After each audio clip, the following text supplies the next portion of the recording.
In the remote jungles of Papua New Guinea, an international team of scientists and filmmakers has been searching for rare and endangered creatures. We can find something really, really spectacular inside here. I guess that's the hope. 2 weeks in, and they've made an impressive start. What an extraordinary looking fish. They found the weird. I have no idea what that will become. The wonderful. Now you can really see how tiny it is, like compared to your thumb. And discovered animals unknown to science. I'll bet you any money that wasp right there that's walking along that leaf is a new species. Bet you any money. They've hunted high and low.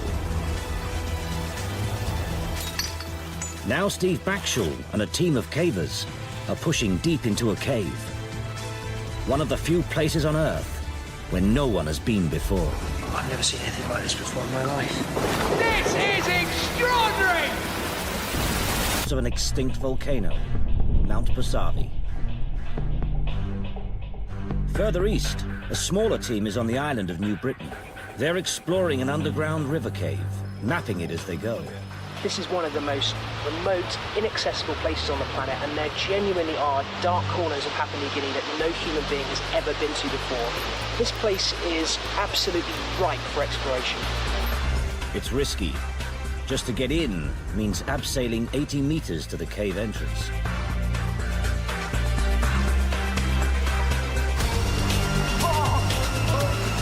Pretty nifty, isn't it?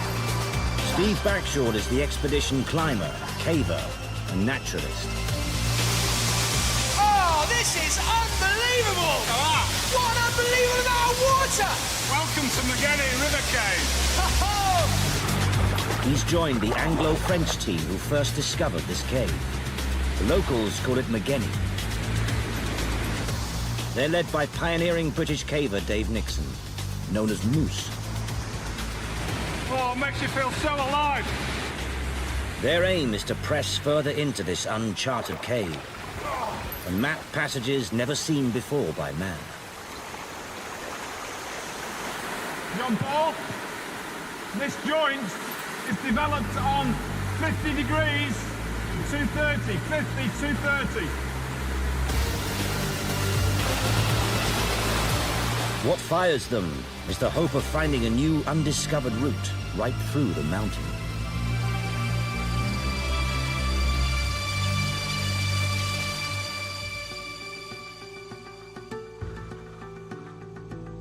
West, in the shadow of Mount Basavi, lies the base camp. A cluster of makeshift huts is home to the wildlife filmmakers, the expedition medic, expert trackers, cooks,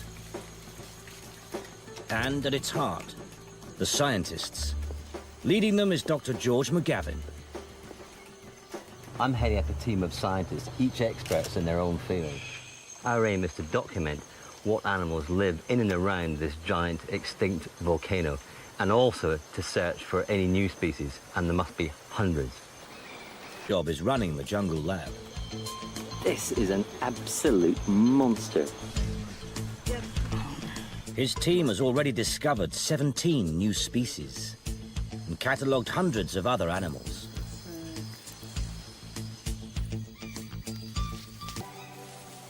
Something there, hang on. This one's cover has just been blown by wildlife cameraman Gordon Buchanan. Oh, do you know what that is? It's a beautiful fruit dove. That's what it's called. That's not my name for it. I love all the names of, especially the birds in Papua New Guinea. You get all these magnificent bird of paradise, magnificent rifle bird, the superb fruit dove, the beautiful fruit dove. They're all very descriptive. Unbelievably camouflaged sitting there. Such a good find. It's one of the jungle's more unassuming characters. But Gordon has his sights set on a far more flamboyant bird. Personally, I want to find birds of paradise. They are the most iconic bird family on the planet. They have fascinated every ornithologist, every naturalist since they were first discovered 400 years ago. I'm no different. Gordon's mission is to record one of the most extraordinary rituals in nature, the mating display of the bird of paradise.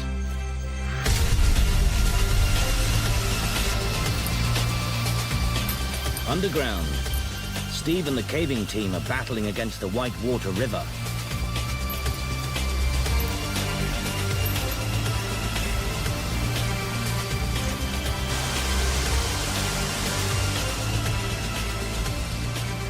Steve is the team's naturalist.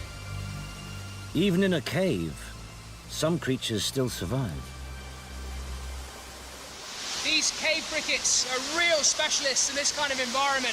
They have tiny little eyes, but really almost all of their senses are in these gigantic antennae. Look at that. I mean, that is probably 6 times the length of the body. They're tactile. They tap around in front of it in the cave, just feeling its way, and also pick up chemical signals. So it works like a nose, like eyes, and also a bit like a blind man's white stick as well.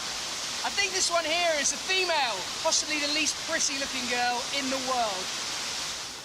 In total darkness, looks are irrelevant. Above ground, appearances can be everything. Bird expert Jack Dumbacher's found a king bird of paradise. I would like to take a blood sample. So there's a small vein that runs right under the arm here. We can get the DNA from the blood, and then we can use that for genetic studies.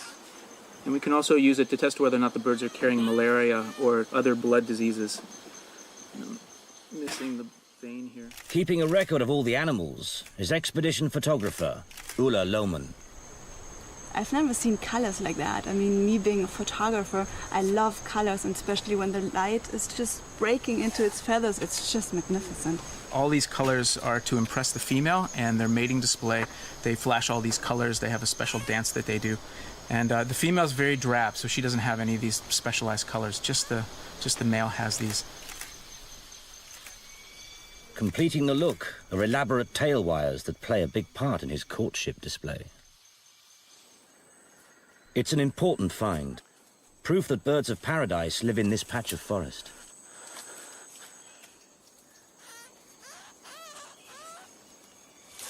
What have you got, Jack? Good to see you, Gordon. I caught up in that net. Let me just get my hand down in there so that he can't get away. Oh, a king! Oh, you beauty! Oh, my goodness me! They are quite incredible. All the birds of paradise are almost beyond belief. Yeah. There we go. Jack releases it just where it was found. Well, it looks like he's happiest on a vertical bird. Birds of paradise look stunning, but even more impressive is their courtship dance. Catching this on camera will draw Gordon deep into the jungle.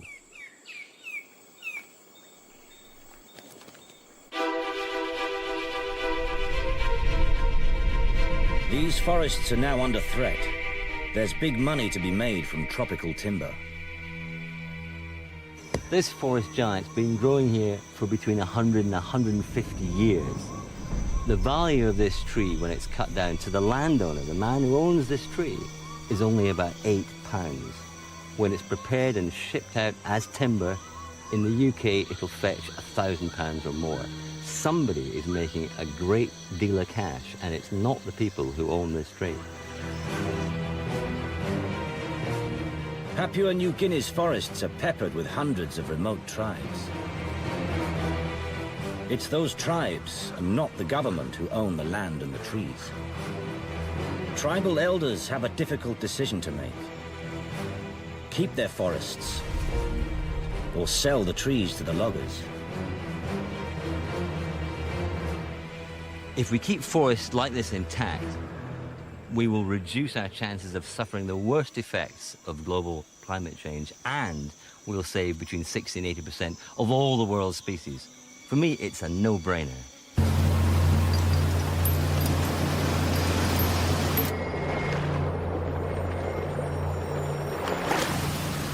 In the cave, progress is slow and exhausting.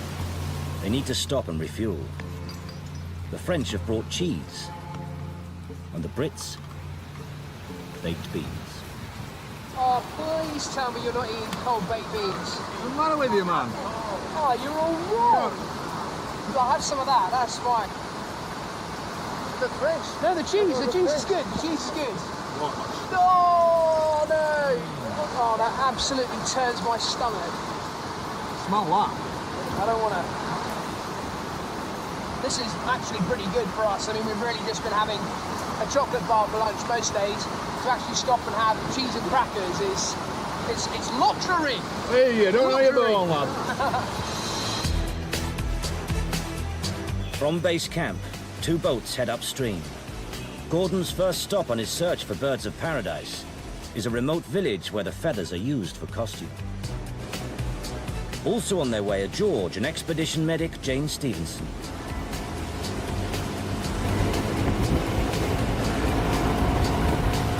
The boat's engines disturb a colony of bats roosting in the treetops.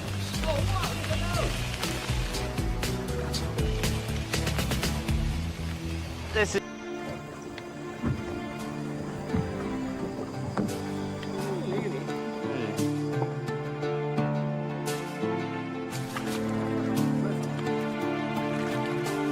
Fogamayu village is dominated by the extinct volcano Mount Bosavi. Contact with outsiders is rare. Yeah, it's an unbelievable welcome. You just sort of quite overwhelmed when you arrive somewhere. Big man in the village, this man. He's the chief. I see. Chief leader for Fogamayu. His name is Chief Ayapo. These villagers know more than anyone about birds of paradise and where they display. Thank you. Okay. It's a very poor village of just 500 people. Medicines are in short supply, and there's been a severe outbreak of malaria. Here in this particular village, one of the biggest problems is access. They can't get out to hospitals, they can't get out to clinics, they can't get medicines brought in, and everything is so expensive for them that health has actually had to take a kind of a back seat, really, to just pure survival. While Jane sets up a makeshift clinic, George meets the village elders to find out what the future holds for them and their forest. First of all, I want to say thank you very much for us being able to be here in this fantastic forest land of yours. It has been a great honor. You own a huge area of valuable land. You could sell your land, you could sell your trees. What do you want to happen? What's the way forward? Yeah,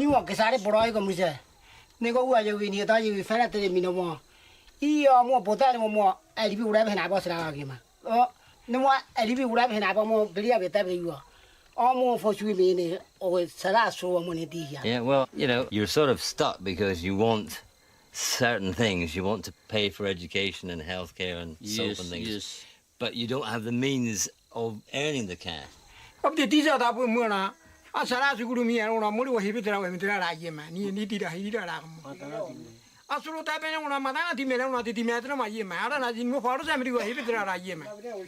How many children die here?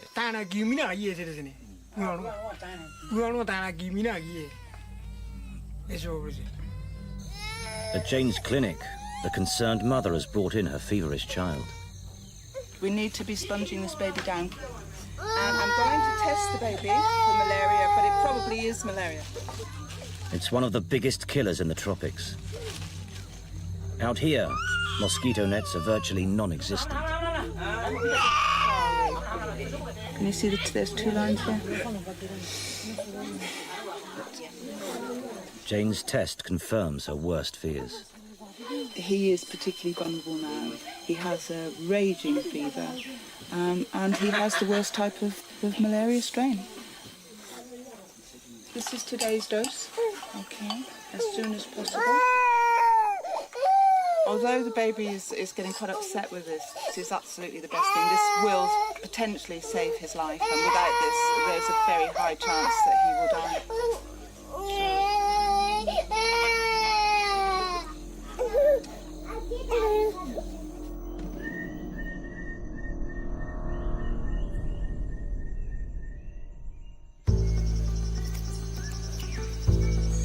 There he is. This is a dwarf kingfisher.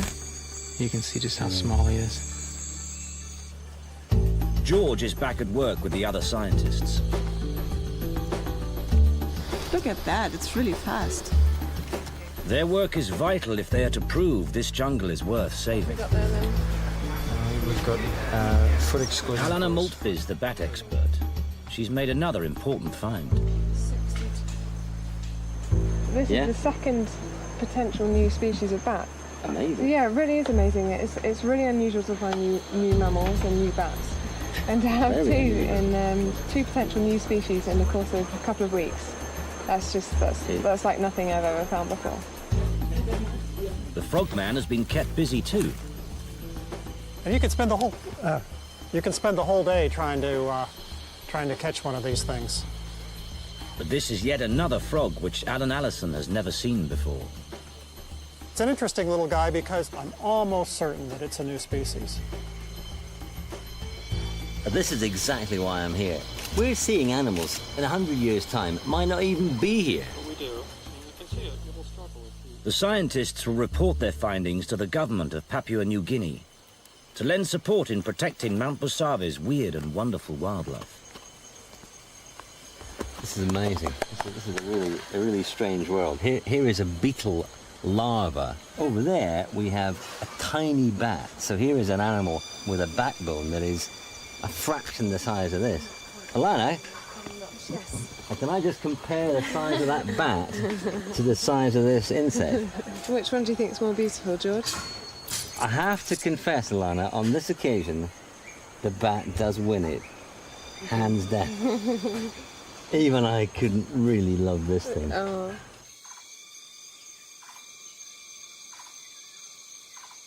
It's dusk in the village. Tomorrow, Gordon will set off in search of birds of paradise. But tonight, the village elders have allowed him to see their headdresses. Oh, nice fire. Yeah, very good. So this is from the Ragged, the bird of paradise. Yeah. Oh, you are correct. Some are again. Yeah, see, I know. I know what I'm talking about. Okay. So having a personal dresser. So do they use these headdresses for ceremonies? For ceremonies, yes. Okay. Oh, here. This is quite unexpected. A lot of the early collections of birds of paradise and other bird species that are found in Papua New Guinea came from headdresses which were sort of taken by explorers and brought back to the West. And in those early days, when they saw feathers like those, ornithologists just thought that it was fakery, that it couldn't be a bird that had such spectacular feathers.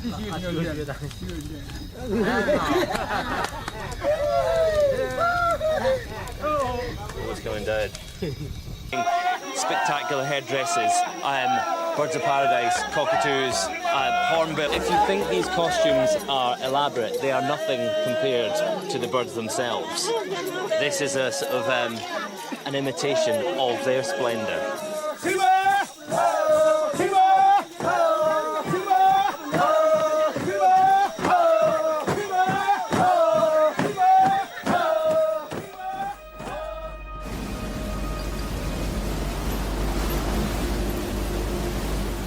Deep into the mountain, rescue from outside is next to impossible.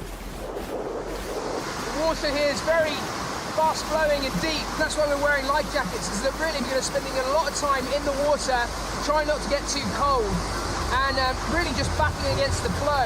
Bruce has put in these lines so you can traverse across safely. Whoa! Oh, it's pretty fast through here, Moose. Don't want to get swept away there, do you? What do you think? Oh!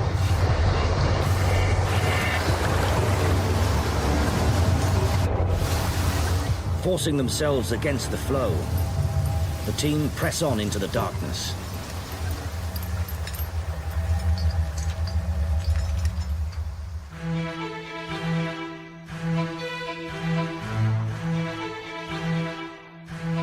The one saving grace we have is that birds of paradise are very vocal. We want to try and see them displaying, which will give us an indication that they are in this area and they are breeding. I'm hoping that we can hear those sounds and zone in on them and find the birds based on their calls.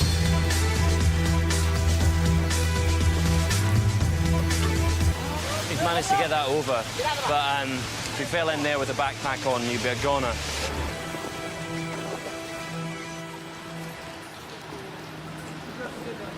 Yeah, stay together, yeah. In Guinea, the only respite from the deafening river is to enter one of its many side caverns.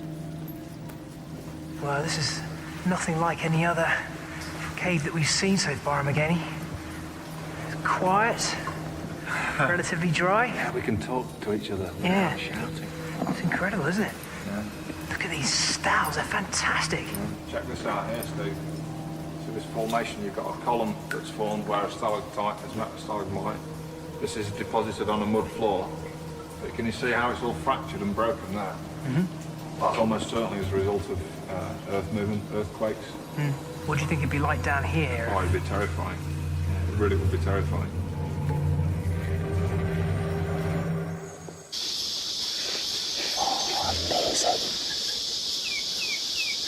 Practically every life form that lives in this rainforest depends on the forest. So you lose the forest, you lose the animals just like that. It's a very, very simple equation. You can't have one without the other. And that is the terrible thing about deforestation. You're not just losing the trees, you're losing this habitat and everything that depends on it.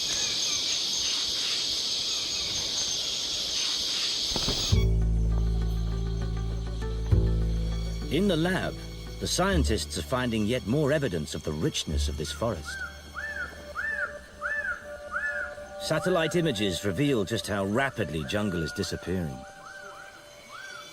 This is the scariest series of images I think I've ever seen. This is pristine rainforest that has existed in this area for 10,000 years. 16 years ago, it looked like that. Virtually untouched.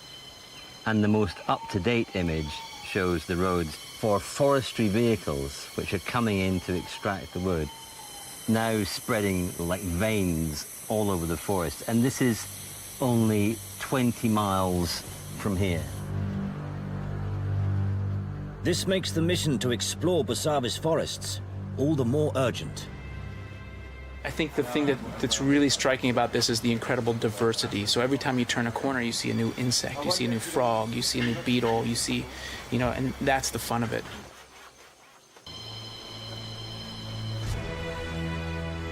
Truly, this is the land of the unexpected.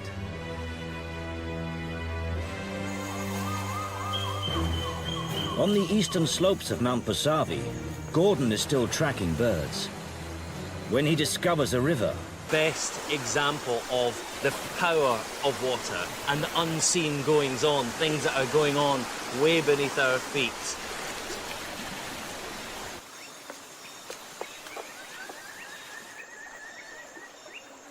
haul himself and all his kit up into the canopy.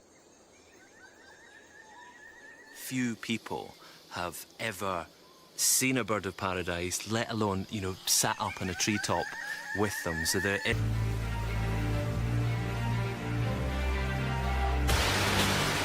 In Guinea, it's not long before the caver's efforts pay off. Steve, just found a lead. What, new passage? Yeah, new passage. Yeah, that's fantastic. I know, I'll tell you. If you look down there, you can see the river. Oh my God, it's proper river. Yeah, no one's been down there ever.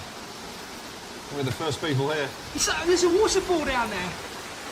Come on, without further ado.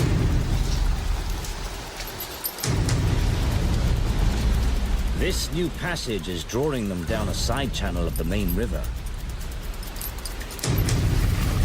Oh, so big! It's steep and it's getting narrower, but it could be a new way out of the mountain. In his treetop, Gordon is in position.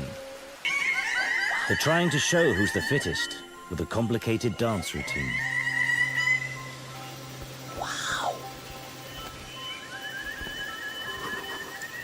It almost looks as if the males are showing off to each other. Okay, there must be a female around. Until a female turns up, these males can't afford to stop their display. And Gordon can't afford to take his eyes off them.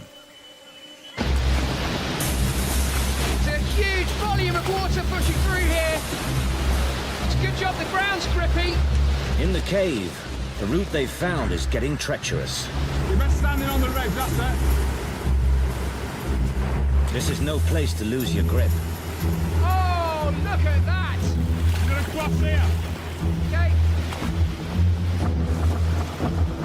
This is extraordinary! This is going to be one of the most exciting things I've ever done. Every single step we take is new. No one's ever seen any of this.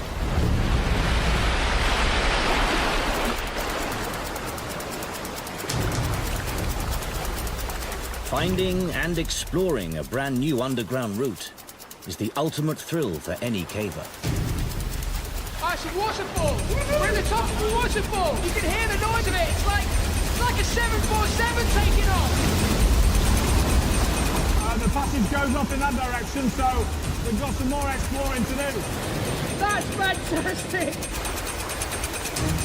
To descend any further, they'll need climbing equipment. The guys have kindly said I can go first, so I'm going to head down, see what we can find down there. See you in the bottom, mate.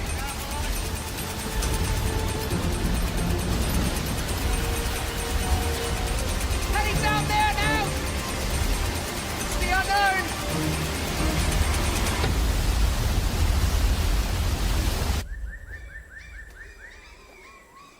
Go, go, go, go, go. That is the biggest scorpion I've seen yet here. In the jungle, George is out collecting. Come on, we want something nice. The base camp phase of the expedition is nearing an end, but the forest is still delivering surprises. It's a little tiny frog, just sitting on that leaf. I think we should collect that for Alan, our frog expert. Tree frog, they're very sort of adhesive little feet. And indeed, it is a tree frog. Oh, this is an interesting one. This is a great one. Wow, Yes. the first one we found here. We have not found this yet. It could either be a new species or on its way to being a new species. Yes. Well, thank you so much. Across the lab, photographer Ula has set up a time-lapse studio.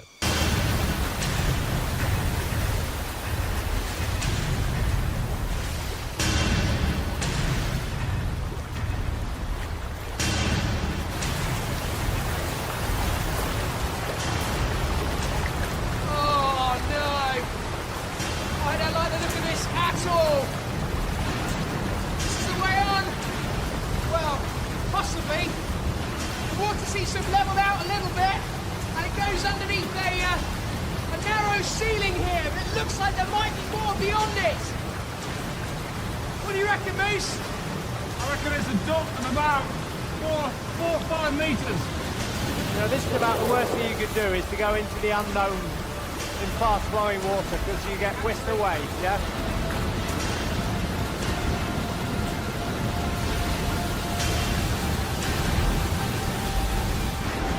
Only Steve and Moose will press on into the unknown. The rest of the team can only wait.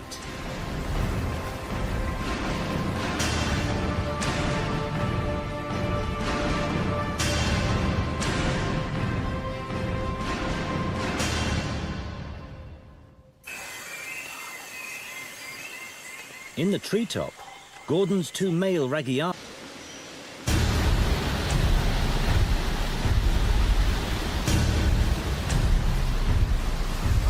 Lord! This goes on forever! Steve and Moose have been alone inside the flooded cave for 15 minutes. The river's deep, and the ceiling is getting lower. It's not as hectic as it was the other side. It's still running quite fast. Then the river disappears into an airless chamber. As far as exploration in this part of the cave's concerned, this is the end of the line. Don't want to get washed into a watery grave down there, so let's not go any further. There's no way the cavers can go on. There's nothing more here for us. Let's head out. You know, we've reached the end. That's what we came here to do. We've actually found the end of this piece of passage, and now I think it's time to head home.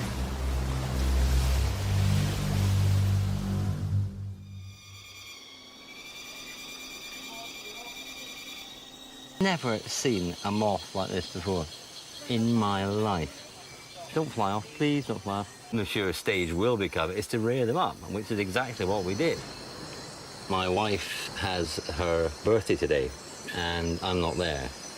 And if these turn out to be new species, I will name them after her. I really hope they are new species.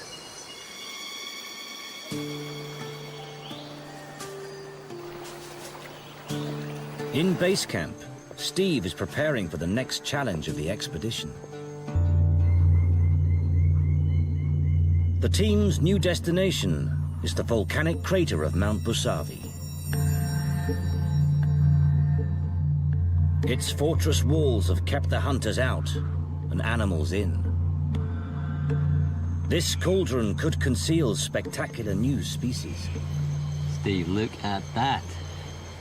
I've got to there say, it is, Mount Busavi. Yeah, it's so much like something you'd expect to see in a geography textbook. So this whole volcano is 1 million years old, but the last time it blew up was 200,000 years ago. Yes, yeah, that sounds about right. So potentially, you know, everything that's in there has been trapped in there for 200,000 years. So the great thing is, of course, is that also, if there is any hunting, it tends to be done on the low-lying part. Who is going to climb up into the crater to hunt stuff when you don't have to? No. So this whole area is going to be really very exciting. on spot and very exciting. You talk about lost worlds. Well, this is just It's doesn't amazing, get any isn't it? better than this. It is amazing.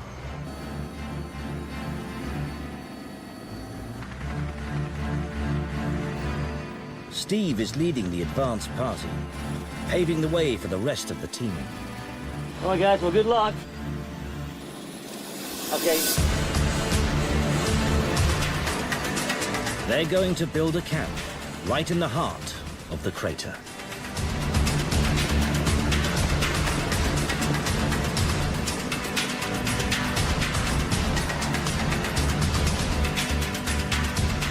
The survey of the animals around base camp is now complete, and it's time to move on.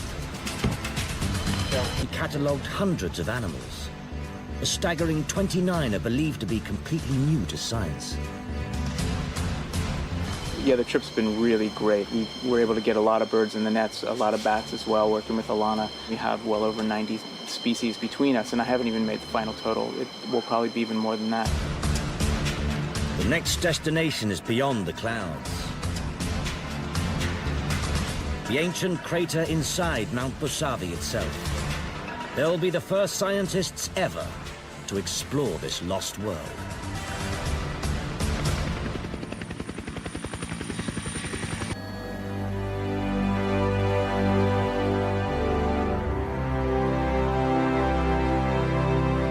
This is the crater rim we're about to cross now, and that is the crater. I didn't prepare myself for the size of it.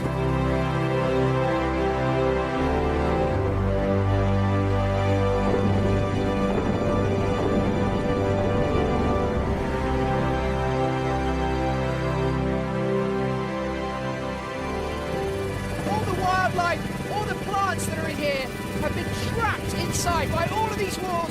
It's almost like the inside of the crater is kind of like an island. We can find something really, really spectacular inside here. I guess that's the hope.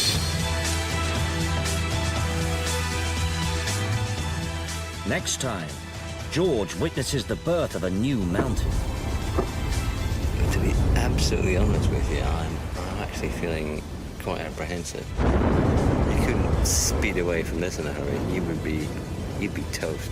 In Busavi's crater, the team find kangaroos that live in trees. The fact that this animal just wandered straight past us means the wildlife here has never been hunted before. It hasn't seen people before. And the most significant discovery of all, a new species of mammal. Up here, have a look at this. Oh, gosh.